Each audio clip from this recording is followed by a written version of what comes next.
দর্শক, এই মুহূর্তে আমি আছি মানিকগঞ্জের ঐতিহ্যবাহী সাটুরিয়া হাটে। এখানে প্রতি বৃহস্পতিবার হাট বসে। এই হাটের দিন ওনারা এই ভ্রাম্যমাণ হোটেলে রুটি বিক্রি করে থাকেন। হাটে আসা হাটুরের লোকজন এই ভ্রাম্যমাণ হোটেল থেকে রুটি খেয়ে থাকেন।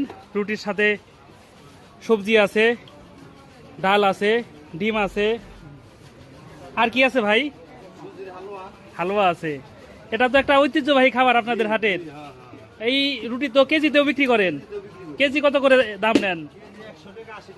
আচ্ছা, আর পিস হিসেবে 10 টাকা 20 টাকা পিসে বিক্রি করেন। এই যে ছোট ছেলেটিকে নিয়ে এসেছে। কি লাগে আপনার? ভাতিজা। ভাতিজাকে এনে রুটি খাওয়াচ্ছেন। কত দূর থেকে আসছেন? 5 কিলো। তারপরে এই রুটি খাওয়ার কারণটা কি? হাটে আসলে খেতে মন চায় নাকি? আচ্ছা আচ্ছা, বাড়ি তো কাছাকাছি, বেশি দূরে না। কেমন এটা মজা কেমন?